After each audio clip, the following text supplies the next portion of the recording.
दोस्तों नमस्कार। दोस्तों आज हमने जो टॉपिक लिया है वो लिया है कि दान के ऊपर। दोस्तों कई बार हम अपनी नेचर के अकॉर्डिंग जो है वो दान पुण्य कर्म करते हैं, लेकिन उनके हमें क्या फल मिलते हैं उनके बारे में हमें इतना ज्ञान नहीं होता।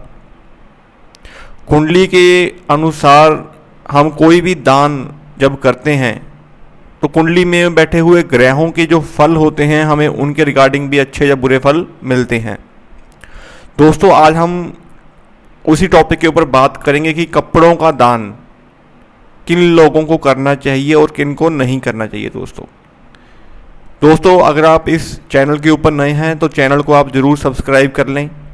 हमारे दिन में 2 वीडियोस जो हैं वो अपलोड होती हैं दोस्तों, और बेल आइकॉन को भी आप प्रेस कर लें ताकि आपको नोटिफिकेशन मिल जाए। दोस्तों कुंडली में दान जब हम करते हैं कपड़ों का, मैंने कपड़ों का स्पेशली इसलिए बोला है दोस्तों कि कुंडली में ऐसे बड़े योग होते हैं कि हमें कपड़ों का दान किन विषयों में करना है और किन विषयों में नहीं करना है।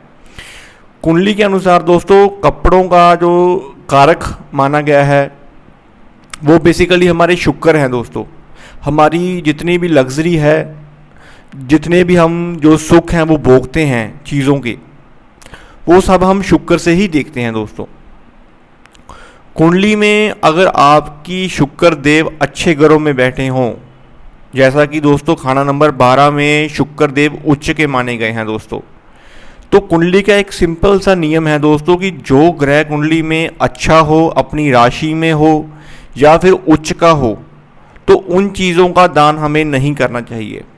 और अगर कुंडली में ग्रह आपके अपनी राशि में भी ना हो और ग्रह नीच का भी हो तो उन चीज़ों का दान हमें नहीं लेना चाहिए। तो कुंडली में शुक्र खाना नंबर 6 में नीच के होते हैं और 12 में उच्च के होते हैं, तो उच्च में हमें कपड़ों का दान शुक्र के रिगार्डिंग नहीं करना चाहिए दोस्तों, क्योंकि जैसे जैसे आप अपने कपड़े उतारे हुए कपड़ों का दान करते रहेंगे, आपकी कुंडली में बैठे हुए शुक्र जो आपको अच्छा फल दे सकते हैं उनके फल आपको नेगेटिव मिलने शुरू हो जाएंगे दोस्तों। तो जब भी शुक्र कुंडली में नेगेटिव होंगे तो आपकी शादीशुदा ज़िंदगी में समस्याएं, आपको स्किन की प्रॉब्लम्स, आपकी जो लग्जरी है उसमें धीरे धीरे कमी देखने को मिलेगी। कपड़ों का दान बेसिकली शुक्र को देख के ही हमें करना चाहिए।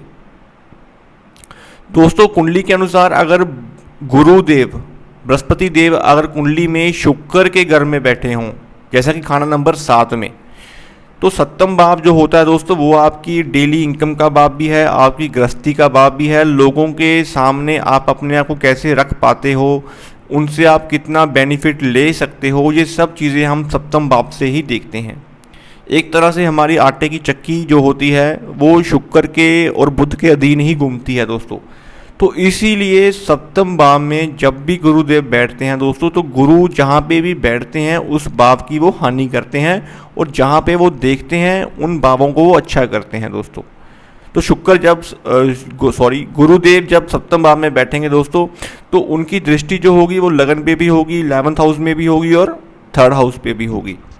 तो लेकिन अगर आप कुंडली के अनुसार 7वें भाव में शुक्र और बुध के घर में गुरुदेव का आना कहीं ना कहीं शुक्र और बुध को समस्याएं देता है दोस्तों, क्योंकि दुश्मन ग्रह माने गए हैं आपस में गुरुदेव उनके। तो जब कोई भी ग्रह अपने दुश्मन के घर में जाएगा और आप उस दुश्मन को एक्टिव कर लोगे, मींस उस भाव के जो कारक हैं उनको आप नेगेटिव करोगे, तो उनके फलों में आपको कमी देखने को मिलेगी। तो गुरु 7वें भाव में जब बैठेंगे तो वो शुक्र का घर है दोस्तों, आपकी गृहस्थी है बेसिकली। तो अगर आप वहाँ पे शुक्र को ही दान करना शुरू कर दोगे, कपड़ों का दान करना शुरू कर दोगे, तो शुक्र तो पहले ही नेगेटिव है दोस्तों गुरु के आने से। तो शुक्र को आपने और दान पुण्य कर्म करके, अपने कपड़ों का दान करके, अपने उतारे हुए कपड़े आपने डोनेट करके शुक्र को और नेगेटिव कर दिया दोस्तों।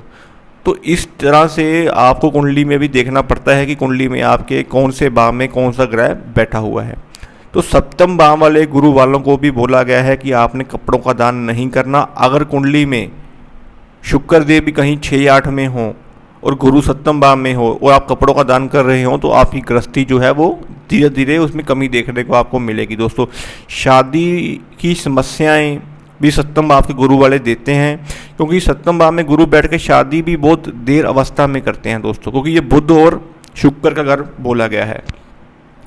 दोस्तों तीसरा जो स्टेप होता है कुंडली के अनुसार सूर्य और शुक्र की युति का होता है। कुंडली के अनुसार किसी भी भाव में अगर सूर्य और शुक्र इकट्ठे बैठे हों, तो शुक्र तो सूर्य के साथ बैठ के पहले से ही नेगेटिव हो गया दोस्तों, तो ऊपर से अगर आप शुक्र का दान भी करोगे तो उस शुक्र को आप और नेगेटिव कर दोगे बाय अपने डोनेशन के कपड़ों के दान के कारण। कुंडली में दोस्तों सूर्य और शुक्र जब भी मिलते हैं तो बृहस्पति का निर्माण होता है, जो मसनूई बृहस्पति बोले गए हैं, जो औलाद के कारक हैं। तो शुक्र भी आपके कहीं ना कहीं अगर डिस्टर्ब होंगे तो औलाद ना होने में समस्याएं आपको देखने को मिलेंगी, आपको सेक्सुअल ट्रबल्स जो हैं वो आनी शुरू हो जाएंगी।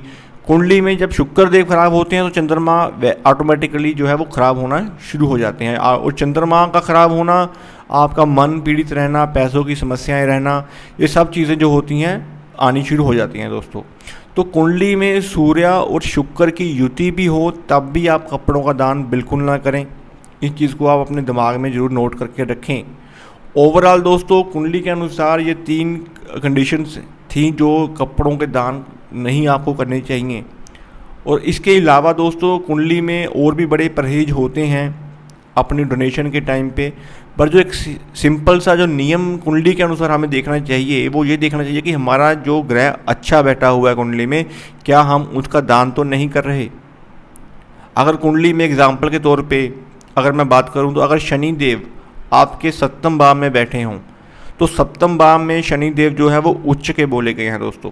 आपको वहाँ पे वो कुछ देने के लिए बैठे हुए हैं, आपके बिजनेस के भाव में शनि देव बैठे हुए हैं।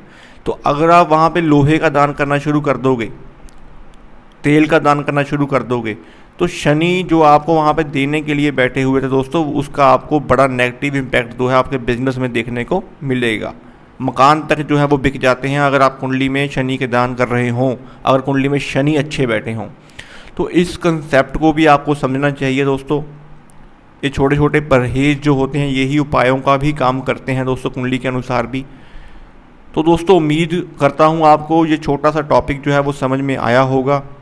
अगर आपको वीडियो अच्छी लगी हो तो आप वीडियो को ज़रूर लाइक करें और चैनल को आप दोस्तों ज़रूर सब्सक्राइब कर लें। ये चैनल जो है ज्योतिष के ऊपर ही आधारित है। हमारे इस चैनल के ऊपर दोस्तों मंथली राशिफल भी अपलोड होते हैं, तो आप ज़रूर इस चैनल को सब्सक्राइब करें और बेल आइकॉन को आप ज़रूर प्रेस कर लें दोस्तों। तो दोस्तों आज के लिए दोस्तों इतना ही। आगे हम बात करेंगे खाना नंबर 8 के बारे में, बुध के बारे में। हमारी बुध की सीरीज़ चल रही है दोस्तों। तो उम्मीद करता हूँ दोस्तों आपको वीडियो अच्छी लगी होगी। आज के लिए दोस्तों इतना ही। धन्यवाद दोस्तों।